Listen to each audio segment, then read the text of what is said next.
आज के एपिसोड में मैं आपको गौमूत्र से रिलेटेड सारे सवालों का जवाब दूंगी जो कि आपके दिल में और दिमाग में घूमते रहते हैं। जैसे कि कौन कौन सी बीमारी में आप गौमूत्र का इस्तेमाल कर सकते हो, क्या हर एक शारीरिक स्थिति में इसको लिया जा सकता है, जैसे आपको कोई सा भी अलग सा बीमारी है तो क्या इसके ऊपर ये कोई रिएक्शन करेगा या नहीं। इसके साथ कौन कौन से रोगों में आपको बिल्कुल ही गौमूत्र का सेवन नहीं करना चाहिए। इसके साथ साथ मैं आपको बताने वाली हूँ कि गौमूत्र का अगर आपको लेना है तो कौन सी गाय का गौमूत्र हमें लेना चाहिए जो कि हमें मैक्सिमम बेनिफिट उससे मिले। एक जो बड़ी प्रॉब्लम और एक सवाल आता है कि गौमूत्र लेने से पहले क्या उसको उबाल लेने चाहिए, क्या उसको छान लेने चाहिए, और जो सबसे बड़ा सवाल आता है कि कितने अमाउंट में गौमूत्र हमें लेने चाहिए। सबको सिमिलर अमाउंट में गौमूत्र नहीं लेने चाहिए, जितने मुझे लेने चाहिए उतने आपको हो सकता है कि ज़रूरत ना हो। तो कितने अमाउंट में आपको अपने रोगों के अकॉर्डिंग लेने चाहिए, तो वो सब मैं आज के एपिसोड में आपको बताने वाली हूँ। Hey guys, welcome back to my channel. This is Solanki and you are watching house of Solanki. तो आज के एपिसोड में आपको गौमूत्र से रिलेटेड सारे सवालों का जवाब दूंगी, जैसे कि मैंने अभी गिनवाया कि मैं कौन कौन से टॉपिक में बात करने वाली हूँ। तो आज के एपिसोड देखने के बाद आपको और गौमूत्र से रिलेटेड कोई वीडियो देखने की ज़रूरत नहीं पड़ेगी, क्योंकि मैं लगभग सारी चीज़ों को एड्रेस कर दूंगी। तो प्लीज़ बिना स्किप किए पूरा एपिसोड को देखना। और एक बात कहनी थी कि इस एपिसोड को तैयार करने के लिए मुझे कम से कम नहीं, मुझे 2 हफ्ते से ज़्यादा मुझे रिसर्च में इसका टाइम लगा। तो वीडियो को पूरा देखिए, अगर अच्छा लग जाए तो प्लीज़ सब्सक्राइब बटन को दबाना मत भूलना, और वीडियो को प्लीज़ लाइक कर देना अगर आपको थोड़ा सा भी इफेक्टिव लगा हो। आप चाहो तो इसको अपने दोस्त और फैमिली के साथ भी शेयर कर सकते हो, क्योंकि ये हेल्थ प्रॉब्लम है तो हमें लोगों को मदद करनी चाहिए। तो अगर आप चाहो तो आप मुझे इंस्टाग्राम और फेसबुक में भी मुझे फॉलो कर सकते हो, उसका डिस्क्रिप्शन बॉक्स में लिंक होता है। तो चलिए आज का एपिसोड शुरू करते हैं। तो चलिए अब बारी आती है कि किस किस रोगों में आप इसको इस्तेमाल कर सकते हो।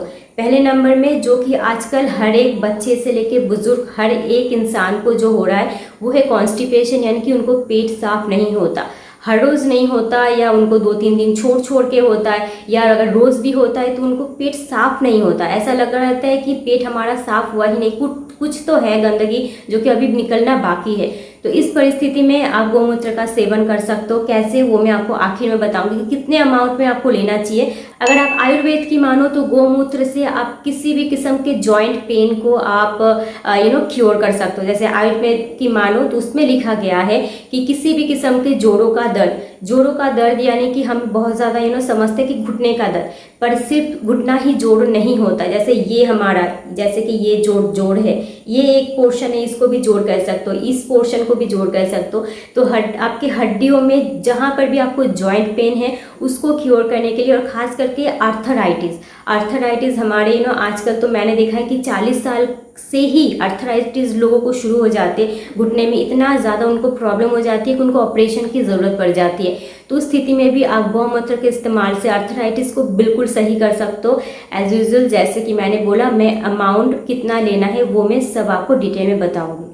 इसके साथ साथ अगर आपको कोलेस्ट्रॉल है तो उसको भी आप गौमूत्र के सेवन से सही कर सकते हो। एक आज के कंडीशन में हमारी जो लाइफस्टाइल इतनी बिगड़ चुकी है, ट्यूमर बहुत ज़्यादा हो रहा है। ट्यूमर एक कंडीशन होता है, ट्यूमर अगर बढ़ जाए तो वो कैंसरस भी हो सकता है। तो हालांकि ऐसा नहीं है कि सारे ट्यूमर कैंसरस होते हैं, पर वो हो सकते हैं। तो हमें ऐसे रखना तो नहीं है। ट्यूमर को भी बहुत सही तरीके से अगर आप गौमूत्र का इस्तेमाल करो तो 3 महीने के अंदर आपके ट्यूमर का भी हिसाब होता है कि आपका कितना बड़ा ट्यूमर है, वो किस टाइप का ट्यूमर है, आपका ट्यूमर कहाँ है।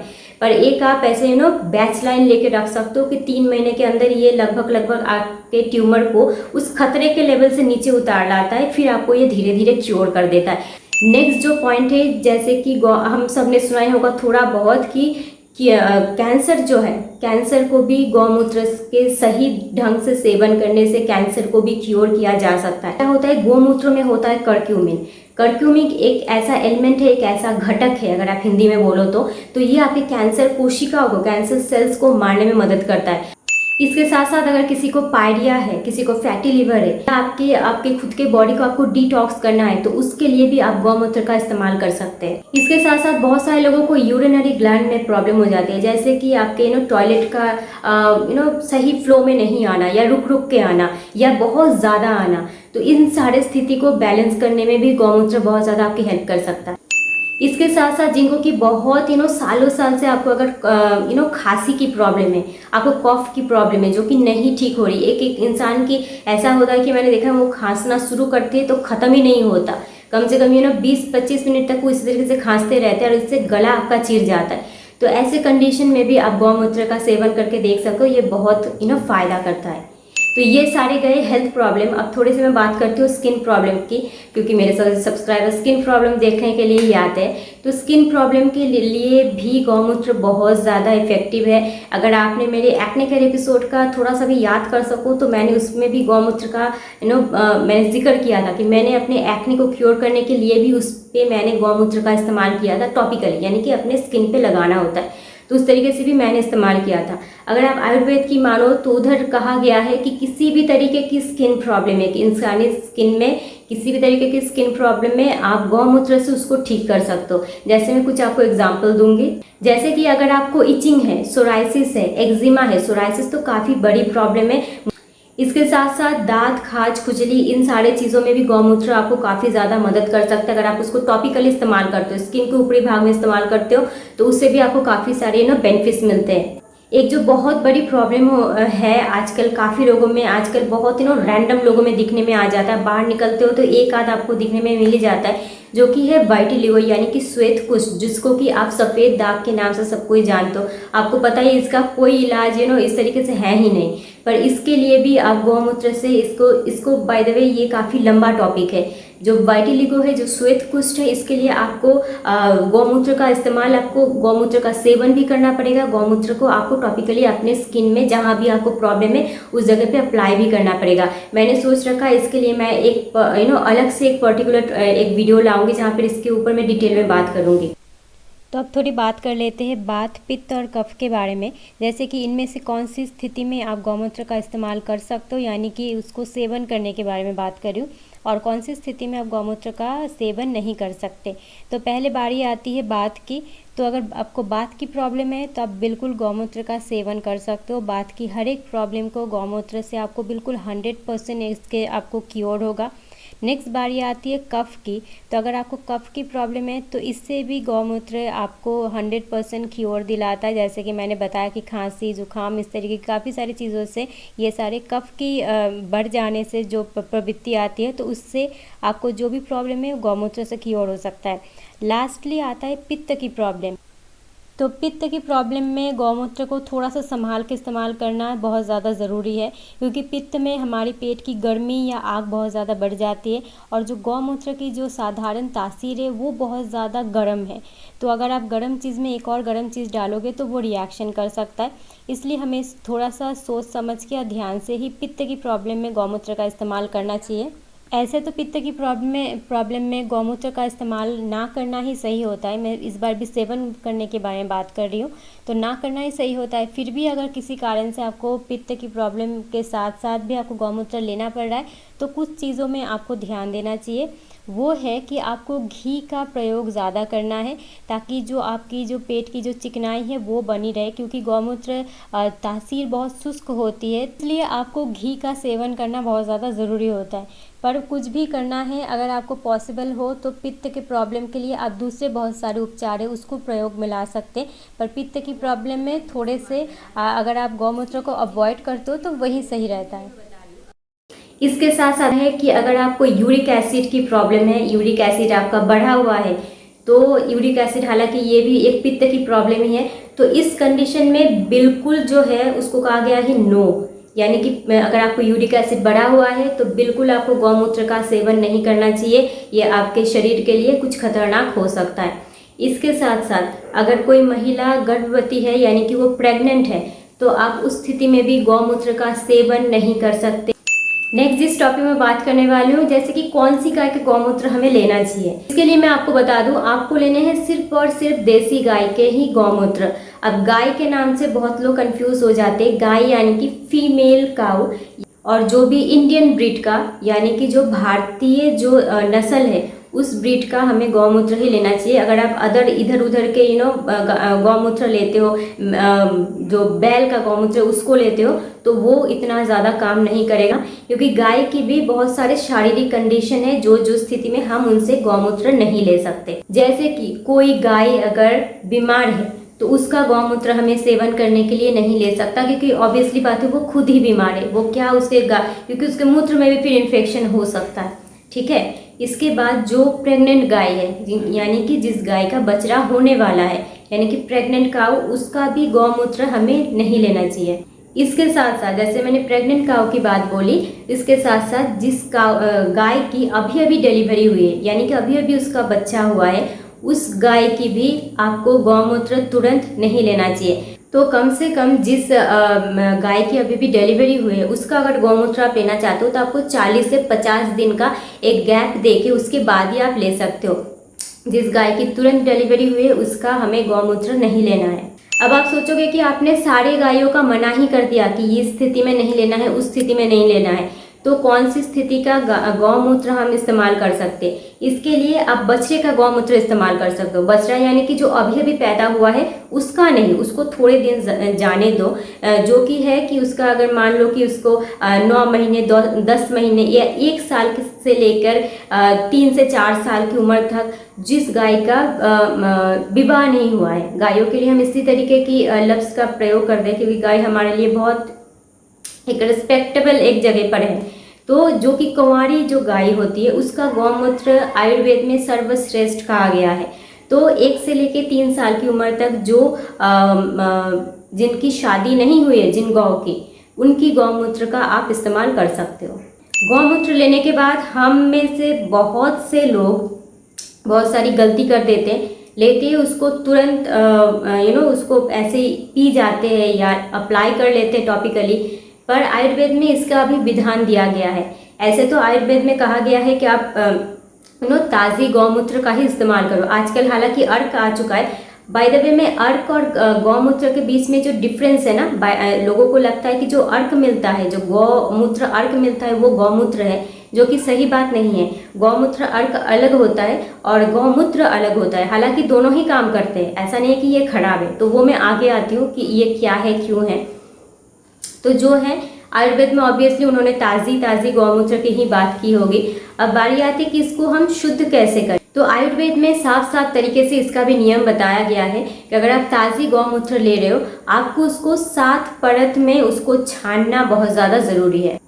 अब आपको लगेगा ये 7 परत छानना क्या होता है। जैसे आपको लगेगा एक सूती का कपड़ा, तो आपने एक कपड़ा ऐसे बिछाया, उसके ऊपर आप छान लोगे, तो इस तरीके से आपको 7 बार आपको छाननी है। तो इसको कहते हैं 7 परत छानना। तो इसके अगर आपने बिना छाने उसको सेवन कर लिया या टॉपिकली अप्लाई कर लिया, वो आपके एक तो काम कितना आएगा मुझे नहीं पता, पर रिएक्शन जरूर करेगा क्योंकि आपने छाना नहीं है। आयुर्वेद में हर एक चीज़ का उन्होंने जिस तरीके से उन्होंने विधान दिया है, हमें उसी के हिसाब से चलना बहुत ज़्यादा ज़रूरी है। और जो गौमूत्र जो अर्क आता है, जो बॉटल का आता है, उसके लिए आपको छानने की ज़रूरत है नहीं। अब आते हैं लास्ट पॉइंट पे कि हमें कौन से रोगों के लिए गौमूत्र कितना लेना है, जिसके लिए मुझे लगता है कि सारे के सारे इस वीडियो में आए हैं। तो अब उसमें मैं डिस्कस करने वाली हूँ थोड़ी सी। पहले मैं बता दूँ, आजकल ये अच्छी बात है कि लोगों के दिल में ये विश्वास आ रहा है कि गौमूत्र से सचमुच आपके रोगों का निवारण हो सकता है। पर मैंने ऐसे भी लोग देखे हैं कि हमें कोई बीमारी नहीं है, बस हम आजीवन बीमार मुक्त रहना चाहते हैं, इसलिए हम गौमूत्र का सेवन करते हैं। मेरे ज़िंदगी में ही ऐसे लोग हैं जो कि उनको कुछ प्रॉब्लम नहीं है, वो रोज़ाना गौमूत्र पी रहे हैं। बहुत बड़ी ना है इस बात पे, ठीक है। गौमूत्र कभी भी आपको जिंदगी भर इस तरीके से नहीं पीना चाहिए। इसका एक एक क्या कह सकते हो, एक नियम है, एक अनुशासन है, इस तरीके से आपको पीना चाहिए। क्योंकि जैसे कि मैंने बोला, गौमूत्र की जो तासीर होती है बहुत ज़्यादा गर्म होती है। तो अगर आप इसको रैंडम डे टू डे आप साल लिए जा रहे हो, तो ये हो सकता है कि आपको पहले 2 दिन में कुछ पता ना चले, पर एक टाइम आके ये आपके बॉडी में रिएक्शन ला सकता है। तभी मैं आपको बताने वाली हूँ कि गौमूत्र को लेने का सही तरीका क्या है। अच्छा, अभी जो मैं बताने वाली हूँ ये मैं रॉ गौमूत्र की बताने वाली हूँ, जो विधि में बताने वाली हूँ। यानी कि आपने जो ताज़ी गौमूत्र लिए हैं, मैं अर्क की बॉटल की बात नहीं कर रही हूँ, वो मैं आखिर में आऊँगी। तो ताज़ी गौमूत्र आपको लेनी है। मैंने जिस तरीके से छानने को बोला, जिस तरीके से जो बोला उस तरीके से आपने कर लिया। आपको इसका जो टाइमिंग है, आपको सुबह खाली पेट इसको लेनी है। अब बहुत लोग सोचते हैं क्या हम नींद से जागे और तुरंत इसको पी जाए, नहीं। आपको पहले थोड़ा सा नॉर्मल पानी पीना है। आपने जितना पानी पीना है उतना आपने पी लिया। इसके बाद आप गौमूत्र का सेवन करोगे। गौमूत्र का सेवन कैसे करोगे, मैं आपको अमाउंट बताऊंगी आपके रोगों के हिसाब से। उस अमाउंट के साथ आपको मिलाना है पानी। गौमूत्र कभी आपको रॉ फॉर्म में इनटेक नहीं करना है, ये आपके बॉडी में बहुत ज़्यादा हीट प्रोड्यूस कर देगा। इसके साथ आपको हमेशा पानी को डाइल्यूट करके रही, और ये भी आयुर्वेद का ही सिद्धांत है, आयुर्वेद का ही नियम है कि इसी तरीके से गौमूत्र को लिया जाना चाहिए। तो उसके साथ आपने पानी मिला के तभी आप इसको इनटेक करोगे खाली पेट। मान लो कि मैंने आपको 2 चम्मच गौमूत्र बताया आपको लेने हैं आपकी बीमारी के लिए, इसके साथ साथ आप 2 चम्मच पानी ऐड करोगे या 2 चम्मच से ज़्यादा पानी ऐड करोगे। आप चाहो तो 4 चम्मच ही पानी ऐड कर सकते हो, पर 2 चम्मच से कम नहीं होना चाहिए। पानी अगर आपने थोड़े आधा कप ज़्यादा ले लिया इसमें कोई दिक्कत की बात है नहीं, पर पानी कम नहीं होना चाहिए और पानी ज़रूरी होना चाहिए। तो वो मैं आपको आगे बताऊंगी कि आपको किस किस बीमारी के लिए कितने गौमूत्र लेना चाहिए। और पानी का अमाउंट मैंने बता दिया कि जितना गौमूत्र उतना पानी तो आपको लेना ही चाहिए। आप चाहो तो इससे थोड़े ज़्यादा पानी भी ऐड कर सकते हो। तो अब बारी आती है कि कितने गौमूत्र हम लें। तो क्या है, आप 20 से 25 ml का गौमूत्र का अमाउंट सबके लिए आप रख सकते हो। अब बारी आती है कि आपको प्रॉब्लम कुछ ज़्यादा है, कोई बीमारी जैसे कैंसर बहुत बड़ी बीमारी है, आपको बॉडी में इचिंग है, बहुत छोटी बीमारी है। बॉडी में इचिंग आपको 1 हफ्ते में ख़त्म हो जाएगी। कैंसर के लिए आपको 6 महीने से लेकर 1 साल तक कंटिन्यू करना पड़ सकता है। इसके भी नियम है, कंटिन्यू आपको कंटिन्यू नहीं करना चाहिए, उसके बीच में आपको गैप देने चाहिए। तो वो भी मैं आपको बता दूंगी। तो जैसे ये एक सबके लिए मैंने बताया, आप 20 से लेके 25 ml तक आप गौमूत्र का सेवन कर सकते हो। ऑब्वियसली इसके साथ आपको पानी को मिलाकर ही लेने चाहिए। पर जैसे कि मैंने आपको बोला, अगर आपको लगता है कि मुझे थोड़ी सी कम चीज़ें हैं, मुझे इचिंग है, मुझे मोटापे की थोड़ी सी ओवर वेट में हूँ, मुझे मोटापे की प्रॉब्लम है, आप 10 ml भी ले सकते हो। मैं तो कहती हूँ कि जिस चीज़ का थोड़ा सा भी हमें पता है कि साइड इफेक्ट है उसको हमें कम ही लेना सही रहता है। हो सकता है कि आपको जो 10 दिन में असर दिखेगा वो आपको 12 दिन में असर दिखे, पर कम से कम आपको रिएक्शन नहीं होंगे। तो ये मेरा ये मेरा आइडियोलॉजी है, ये मेरा सिद्धांत है। मैं इस तरीके से खुद के साथ डील करती हूँ। अगर मुझे कोई चीज़ बिल्कुल सही नहीं पता है तो मैं इसको कम लेती हूँ, मुझे 2 दिन ज़्यादा लगेंगे पर मुझे इसका रिएक्शन नहीं होंगे। अब बारी आती है कि अर्क कैसे लें। एक्चुअली अर्क जो है गौमूत्र से बनता है, गौमूत्र का एक्सट्रैक्ट्स निकालते हैं। जिस तरीके से अगर आपको मैं एग्जाम्पल, तो एक्चुअली मेरा गला बहुत बैठा हुआ है, मुझे काफ़ी दर्द भी हो रहा है, तो अगर मैं आपको एग्जाम्पल दूँ तो जिस तरीके से रोज़ वाटर को निकाला जाता है, उसके भाप को निकाला जाता है, बिल्कुल गौ अर्क भी सिमिलर तरीका है। थोड़ा सा तरीका अलग है पर चीज़ें सिमिलर है। तो क्या है, गौमूत्र को जो मैंने अमाउंट बताया, अगर इस अमाउंट में आप अर्क को लोगे तो वो आपके लिए बहुत ज़्यादा हो जाएगा। अर्क आपको किसी भी तकलीफ में 1 चम्मच से ज़्यादा नहीं लेने हैं, वो भी आपको पानी में डाइल्यूट कर ही लेने हैं। तो कोई भी प्रॉब्लम हो, अगर आप बॉटल का अर्क ले रहे हो तो 1 चम्मच, बड़ा चम्मच ले लिया 1 चम्मच, उसके साथ आपने आधा कप पानी मिला लो या 1 कप पानी मिला लो, उसको आप ले सकते हो। और जो मैंने मिलीलीटर का जो मैंने अमाउंट बताया वो रियल मूत्र के लिए है। अब बारी आती है, जैसे कि मैंने आपको वो सारे हेल्थ कंडीशन तो बता दिए कि कौन कौन से हेल्थ कंडीशन में आप गौमूत्र को ले सकते हो। अगर आपको लगे कि हमारा सिचुएशन इतना ज़्यादा बुरा नहीं है, हम टाइम देकर इसको क्योर कर सकते, हम इसको हफ्ते में 1 बार लेंगे। इस स्थिति में अगर आप हफ्ते में इसको 1 बार ले रहे हो, अगर आप रियल गौमूत्र ले रहे हो तो आप 25 से 50 ml तक आप गौमूत्र ले सकते हो विथ वाटर ऑब्वियसली।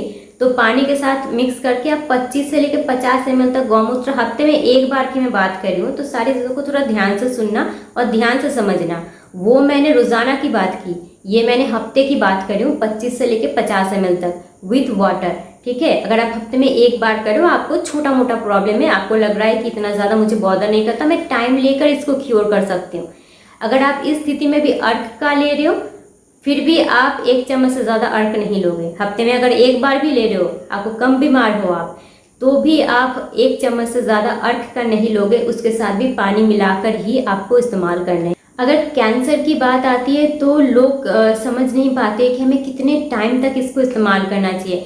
कैंसर की नाम से ही डर लगता है सबको, ये छोटी मोटी चिकित्सा है नहीं। पहली बात, अगर भगवान ना करे किसी को हो, पर अगर कोई इससे पीड़ित है तो कोशिश कीजिए कि आप किसी आयुर्वेदाचार्य से 1 to 1 आप बात कर सके। आजकल ऐसे बहुत सारे आयुर्वेद के ऐसे आश्रम से आप थोड़े से कांटेक्ट करने की कोशिश कीजिए, क्योंकि ये सारी चीज़ें मैं ऐसे वीडियो के लिए ऐसे फेक न्यूज़ दे नहीं सकती, क्योंकि किसी की ज़िंदगी का सवाल है। तो ऐसा है, अगर आप टाइमिंग पूछोगे तो इसके लिए आपको 6 महीने से लेकर 1 साल या उससे ज़्यादा भी, क्योंकि कैंसर की हर एक कैंसर सेम नहीं होती, किसी को कुछ, किसी को कुछ, किसी को बहुत ज़्यादा उनका 3rd स्टेज चला जाता है, उनके ऊपर भी स्टेज होगा या मुझे नहीं पता। तो बहुत लोगों को होगा बिल्कुल शुरू में पता चला है। तो चीज़ें डिफरेंट हो जाती है। शुरू में आई गेस ऑब्वियसली वो थोड़े से लाइट होंगे, जो ऊपर वाले स्टेज में चले गए हैं उनके लिए थोड़ा सा उस तरीके का होगा। तो बहुत सही रहेगा कि आप इस तरीके का किसी आयुर्वेदाचार्य से बात करके इसका ट्रीटमेंट कराएं। और जैसे मैंने टाइमिंग बोला, 6 महीने से लेकर 1 साल या उससे ज़्यादा का भी टाइमिंग लग सकता है। जैसे मैंने ट्यूमर की बात की, इसके लिए आपको 3 महीने में ही आपका ट्यूमर ये क्योर ऑलमोस्ट कर देता है तो इतना आप गारंटी ले सकते हो। पर कभी भी हमें गौमूत्र को ऐसे लगातार नहीं करना चाहिए। ये जो मैं अभी जो टिप्स देने वाली हूँ ये कैंसर के पेशेंट को छोड़कर है, क्योंकि उनके लिए मैं इतना ज़्यादा ऐसे मैं कोई भी राय नहीं देना चाहती, क्योंकि मुझे इतनी ज़्यादा नॉलेज नहीं है। तो जो बाकी के प्रॉब्लम्स हैं, जिनको कि आर्थराइटिस है, मोटापा है, सोराइसिस वगैरह है, कोई इचिंग वगैरह है, स्किन प्रॉब्लम वगैरह है, तो आप क्या करोगे, आप इसको एक साथ आपने 4 वीक यानी कि 1 महीना आपने कंटिन्यू किया। 1 महीना कंटिन्यू करने के बाद आप इसको 15 से 20 दिन या आप अपनी स्थिति के अनुसार कि आप कितना जल्दी क्योर हो रहा है। जैसे कि मैंने बोला कि कम बीमार लोग और ज़्यादा बीमार लोग। कम बीमार लोग मुझे लगता है कि 1 महीने में ही वो ठीक हो जाएंगे गौमूत्र के सेवन से। अगर आप ज़्यादा बीमार है तो बीच का आप 20 दिन का या 25 दिन का या चाहो तो 1 महीने का भी गैप दो। ये 1 महीने करने के बाद फिर 1 महीने गैप देने के बाद या 20 दिन गैप देने के बाद आप दोबारा से स्टार्ट करो। पर कभी भी गौमूत्र का सेवन हमें लगातार 4 हफ्ते से ज़्यादा नहीं करना चाहिए। हमेशा 4 हफ्ते के बाद आपको अपनी स्थिति के अनुसार थोड़े से उसको गैप देना, उसको छोड़ना सही रहता है। तो ये भी नियम आयुर्वेद में ही वर्णित है। तो इस टिप्स को ज़रूर ध्यान में रखना। आपको लग सकता है कि हमें समझ नहीं आ रहा है कि आप एक बार कह रहे हो कि ज़्यादा बीमार कम बीमार, हम किस कंडीशन में खुद को लें हमें नहीं समझ में आ रहा है। तो इसके लिए मैं आपको एक बैलेंस, आपको एक रेशियो में आपको देना चाहती हूँ कि अगर आपको समझ नहीं आ रहा है तो आप कितना गौमूत्र लोगे। उस स्थिति में आप 10 ml का गौमूत्र आप ले सकते हो। मैं गौमूत्र की बात करूँ, अर्घ की नहीं। इस स्थिति में भी अर्घ 1 चम्मच ही आएगा। तो आई गेस कि मैंने काफ़ी सारे आपके डाउट्स क्लियर किए होंगे। अगर आपने पूरा वीडियो देखा होगा तो ही क्लियर होंगे, वरना क्योर नहीं क्लियर नहीं होंगे। तो आई होप कि आपने पूरा वीडियो देखा होगा। अगर अच्छा लग जाए, इसमें काफ़ी मुझे मेहनत लगी इन सारे एलिमेंट्स को इकट्ठे जमा करने में। काफ़ी दिनों से मैंने कुछ काम किया ही नहीं सिर्फ इस वीडियो के चक्कर में। तो प्लीज़ एक लाइक कर देना, एक कमेंट कर देना, ताकि मेरे मेहनत को थोड़ा सा तो आपके तरफ से कोई फीडबैक मिले। अगर आप मेरे कंटेंट आपको अच्छे लगते हैं तो आप मेरे चैनल को सब्सक्राइब करके बेल बटन को हिट करना मत भूलना। मुझे एनालिटिक्स से पता चला है कि सब्सक्राइबर बेल बटन को हिट नहीं कर रहे, तो फिर उनके पास नोटिफिकेशन नहीं जा रहा है। तो बेल बटन को हिट करना बहुत ज़्यादा ज़रूरी है। आप चाहो तो मेरे साथ इंस्टाग्राम और फेसबुक में जुड़ सकते हो, उसका डिस्क्रिप्शन बॉक्स में हमेशा लिंक होता है। तो चलिए आज का एपिसोड यहीं ख़त्म करते हैं, फिर मिलेंगे किसी नए एपिसोड में। चलो take care and bye bye.